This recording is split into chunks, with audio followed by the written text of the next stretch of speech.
Astrology है, ज्योतिष एक डिवाइन नॉलेज है, दैवी विद्या है। पिछले लेक्चर में हमने आपको बताया कि केतु यदि कुंडली के 8th हाउस में बैठेगा तो क्या फल होगा। आज जो टॉपिक है कि केतु यदि कुंडली के 9th हाउस में यदि बैठेगा तो क्या फल मिलेगा।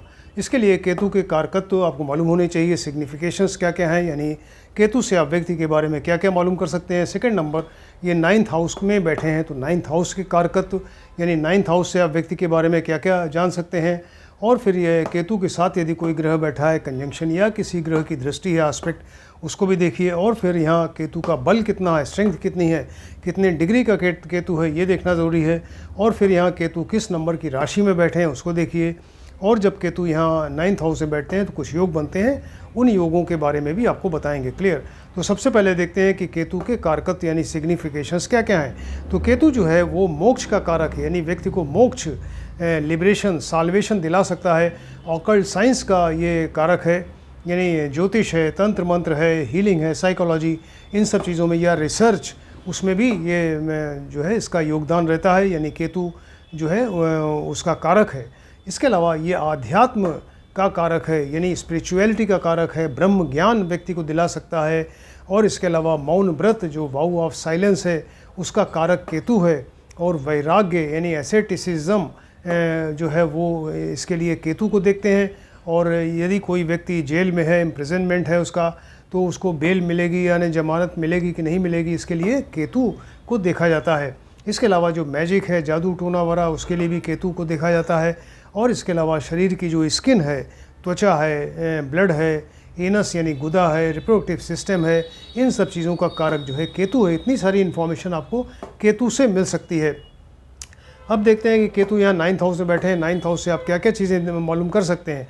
तो 9th हाउस जो है वो उच्च शिक्षा यानी पोस्ट ग्रेजुएशन, पोस्ट ग्रेजुएशन उसका ये हाउस है।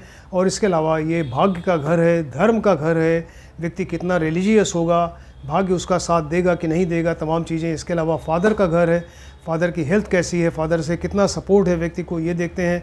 इसके अलावा ये धार्मिक यात्रा है, विदेश यात्रा है, लंबी दूरी की यात्राएं इससे देखी जाती हैं यहाँ पर। इसके अलावा ये देखिए, ये व्यक्ति हो गया जन्म लग्न, और यहाँ से ये संतान का घर है 5th हाउस। 5वें से 5वां अगर देखें तो 1 2 3 4 5, यानी ये ग्रैंड चिल्ड्रन का घर है, संतान की संतान, यानी इस व्यक्ति के ग्रैंड चिल्ड्रन के बारे में आप 9th हाउस से बता सकते हैं। इसके अलावा ये व्यक्ति है, ये 7th हाउस की वाइफ है। सपोज़ अगर मेल कैंडिडेट है तो इसकी वाइफ हो गई। और वाइफ के जो छोटे भाई बहन हैं, यानी इस व्यक्ति के साला साली जो हैं, उनके बारे में आप यहाँ बता सकते हैं।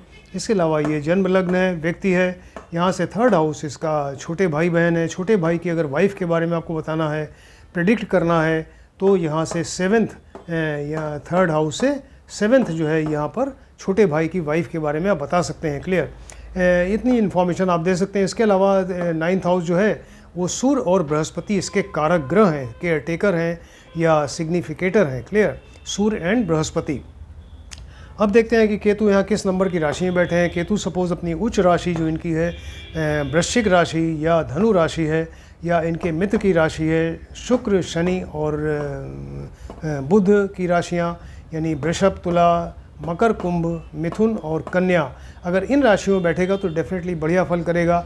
ऐसा व्यक्ति बड़ा साहसी, करेजियस होता है, निडर, बोल्ड होता है, और दयालु, परोपकारी होता है, और बड़ा दूरदर्शी टाइप का होता है, प्रूडेंट जिसको कहते हैं, ऐसा व्यक्ति होता है। इसके अलावा ये दार्शनिक, फिलोसॉफिकल होता है, बड़ा धार्मिक टाइप का हो सकता है, और ज्ञानी होता है, आध्यात्मिक होता है, और एकांत प्रिय होता है। ये ज़्यादा लोगों से मिलना जुलना पसंद नहीं करता, सॉलिट्यूड डियर जिसको कहा जाता है, एकांत प्रिय है। इसके अलावा इंट्यूटिव होता है, यानी इसके अंदर एक अंतर्ज्ञान की एक खूबी है, यानी ये इसका 6th जो इंद्री है वो इतनी तेज़ होती है कि इसको आगे आने वाली चीज़ों के बारे में पहले से ही का आभास हो जाता है। इसके अलावा ये लंबी यात्राएं हैं, धार्मिक यात्राएं हैं, और वो अगर विदेश यात्रा अगर करेगा तो ये इसमें सफल होगा। क्लियर। यहाँ पर जब ये केतु अपनी उच्च राशि है, मित्र की राशि में है, तो बहुत मेहनत करता है, संघर्ष करता है, और अपनी मेहनत और भाग्य इसका साथ देता है। तो मेहनत और भाग्य के सहारे ये जो है वो काफ़ी रिच होता है और अपने जीवन में बड़ा सफल होता है। लेकिन यहाँ पिता जो है, पिता से कुछ मतभेद हो सकता है इसका पुत्र जो है बहुत ही लकी होता है और गुणी होता है, होनहार ऐसा इसका पुत्र होता है। क्लियर। इसके अलावा आप सब देखते हैं केतु सपोज अपनी नीच राशि में बैठ गए जिसमें डिबिलिटेटेड हो जाते हैं, तो ये नीच राशि इनकी है वृषभ और मिथुन राशि, या शत्रु की राशि है सूर्य चंद्रमा और मंगल यानी सिंह राशि, कर्क राशि, मेष और वृश्चिक राशि। अगर इसमें बैठेंगे तो ऐसा व्यक्ति फिर वो उसका भाग्य साथ नहीं देता और बड़ा संघर्ष इसको करना पड़ता है, बहुत क्रोधी टाइप का भी होता है, आध्यात्मिक होता है, और इसके अलावा इसको एंग्जाइटी टेंशन बना रहता है, और मेहनत संघर्ष काफ़ी करने के बाद तब इसको जो है धन की प्राप्ति होती है, और भाग्य इसका मेहनत में साथ नहीं देता, और धार्मिक नहीं होता, ये धर्म के नाम पे कुछ आडंबर कर सकता है, और गलत संगत इस व्यक्ति की हो सकती है, पिता का सपोर्ट नहीं मिलता, पिता की हेल्थ ख़राब रहती है, इसको सिर दर्द रहता है और हाई ब्लड प्रेशर हो सकता है। क्लियर, इतनी इन्फॉर्मेशन आपको मिली कि अगर ये किन राशियों में बैठा उसके हिसाब से। अब यहाँ जब ये केतु 9th हाउस में बैठते हैं कुछ योग बनते हैं, जैसे कालसर्प योग।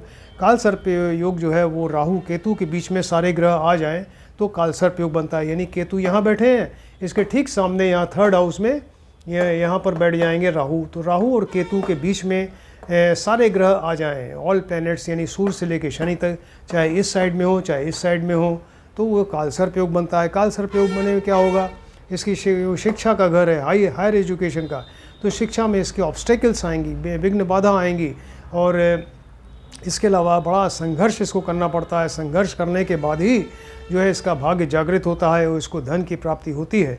क्लियर, इसके फादर से रिलेशंस अच्छे नहीं होते, फादर की हेल्थ ख़राब रहती है, और इसके अलावा जो है वो लंबी दूरी की यात्राएं हैं, विदेश यात्रा वगैरह अगर करेगा उसमें इसको सफलता नहीं मिल पाती, और इसकी रुचि जो है इंटरेस्ट होता है ऑकल्ट साइंस वगैरह है, जैसे ये ज्योतिष है, तंत्र मंत्र वगैरह, इन सब में इसका इंटरेस्ट हो सकता है। क्लियर, ये हुआ कालसर्प। सपोज़ केतु के साथ सूर्य बैठ जाएं तो केतु सूर्य को ग्रहण लगाते हैं, यानी केतु सूर्य ग्रहण योग बनेगा। इसमें क्या होगा, सूर्य जो है पिता के कारक हैं, पिता की हेल्थ ख़राब रहेगी, पिता से इस व्यक्ति का मतभेद रहेगा, अनबन रहेगी, और पिता से इसको सपोर्ट नहीं मिलेगा। क्लियर, इसके अलावा जो है इसका भाग्य ठीक से साथ नहीं देता, और यहाँ पर यह अध्यात्म है और ध्यान है, योग है, इन सब चीज़ों में इसकी रुचि ज़्यादा होती है। क्लियर, इसके बाद है केतु चंद्र ग्रहण योग। सपोज़ केतु के साथ चंद्रमा बैठ जाए तो इसको ये चंद्रमा को ग्रहण लगाते हैं, तो ऐसा व्यक्ति भी जो है फिर बड़ा एंग्जाइटी टेंशन डिप्रेशन में रहेगा। इसके अलावा उसको एक चूँकि चंद्रमा केतु से बड़े डरे हुए रहते हैं, ग्रहण लगाते हैं, तो ये व्यक्ति इस व्यक्ति के अंदर भी एक डर भय वाली चीज़ रहती है, और एक भ्रम कन्फ्यूजन बना रहता है हमेशा। क्लियर, इसके अलावा जो है ये चंद्रमा माता का कारक है, तो मदर की हेल्थ ख़राब रहेगी, मदर से इस व्यक्ति को सपोर्ट नहीं मिल पाएगा। इसके बाद है अंगारक योग, यानी केतु के साथ अगर मंगल सपोज बैठ जाएं तो दोनों क्रूर ग्रह यहाँ बैठ गए, केतु एंड मंगल, तो ऐसा व्यक्ति बड़ा क्रोधी, चिड़चिड़ा, जिद्दी, ऑब्स्टिनेट पर्सनैलिटी वाला हो सकता है, हाईली एनर्जेटिक होता है, बड़ा साहसी होता है, और इसके अलावा इसका जो है वो ब्लड प्रेशर हाई हो सकता है, और यहाँ पर जो है अंगारक योग बनने से ये इस तरह की प्रॉब्लम होगी। क्लियर, अब सपोज़ यहाँ गुरु चांडाल योग बन जाए, यानी केतु के साथ अगर गुरु बैठ जाएं तो ये गुरु चांडाल योग बनेगा। ऐसा व्यक्ति भी जो है फिर बड़ा इंट्रोवर्टेड टाइप का होता है, अंतर्मुखी होता है, इंट्यूटिव होता है, यानी उसकी 6th इंद्री जो है वो काम करती है, और उसको आगे आने वाली भविष्य के बारे में कुछ एक अंदाज लग सकता है। इसके अलावा ये इसकी रुचि जो है आध्यात्म है और ऑकल्ट साइंस है, इन सब चीज़ों में रुचि रहती है। लंबी विदेश यात्रा करता है, धार्मिक यात्रा करता है जो सफल होती हैं, और अपने कुल का नाम रोशन करता है। अगर यहाँ पे गुरु चांडाल योग बन रहा है और गुरु अच्छा है अगर, तो ये जो है अपने कुल का नाम रोशन करता है। क्लियर, इसके बाद है केतु गुरु नवपंचम योग, यानी केतु से अगर 1 2 3 4 5 पाँचवें स्थान में अगर यहाँ गुरु बैठ जाएँ तो आप यहाँ से जब गुरु से काउंट करेंगे तो केतु 9th नंबर पे आ जाएंगे, यानी केतु गुरु नवपंचम योग बनेगा।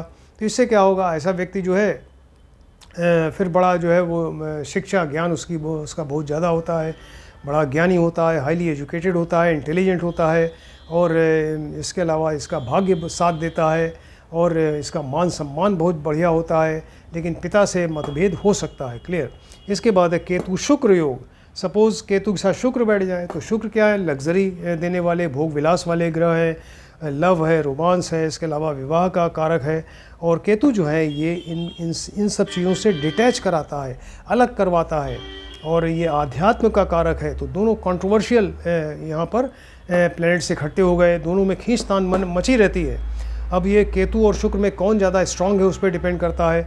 अगर ये शुक्र ज़्यादा स्ट्रांग है तो थोड़ा सा इंटरेस्ट इसका भोग विलास में रहेगा, व्यक्ति बड़ा रिच होगा।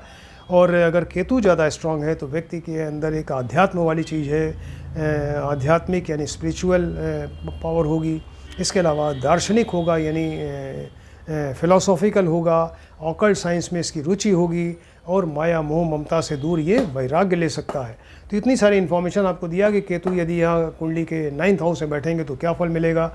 किसी ने अगर हमारा चैनल अभी तक सब्सक्राइब नहीं किया है, काइंडली सब्सक्राइब करें, जिससे आने वाले सभी वीडियो आपको दिखाई देंगे और आप भी ज्योतिष सीखिए। Thank you.